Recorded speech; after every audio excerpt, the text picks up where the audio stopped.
goods pa yung OBD. Guys, nagtatanong guys ng OBD guys yung function niya. Ito yung function niya guys, ito yung menu. Press 'di ba 1 2 3 left, middle, tsaka right. Press nyo lang guys yung middle, yung 2. Babad nyo yan. Lalabas na yung mga menu. So may return, may settings. Down nyo lang yan. Parang ito yung up, ito yung down. Ayan, balik nyo lang sa settings. Tapos pasukin yung settings. Ayan na guys yung mga menu nya. Language, sound, speed alarm. Speed alarm guys, yan yung press nyo yung enter. Yan guys, ilalagay nyo dyan kung ano siya mag-a-alarm, anong speed. So sa akin mag-a-alarm siya ng 110 km/h din siya mag-a-alarm. Yan, tapos yung coolant alarm same din yan, 105 ko nilagay, 105. Tapos RPM alarm nilagay ko sa 6,000. Yan, 6,000. Battery alarm 11.5. Tapos down pa natin, speed adjust.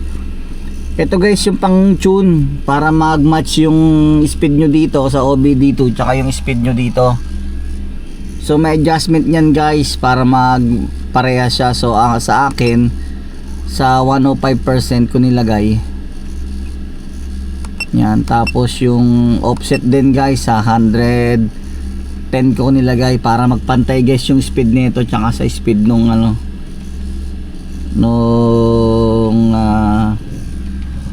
panel niya talaga.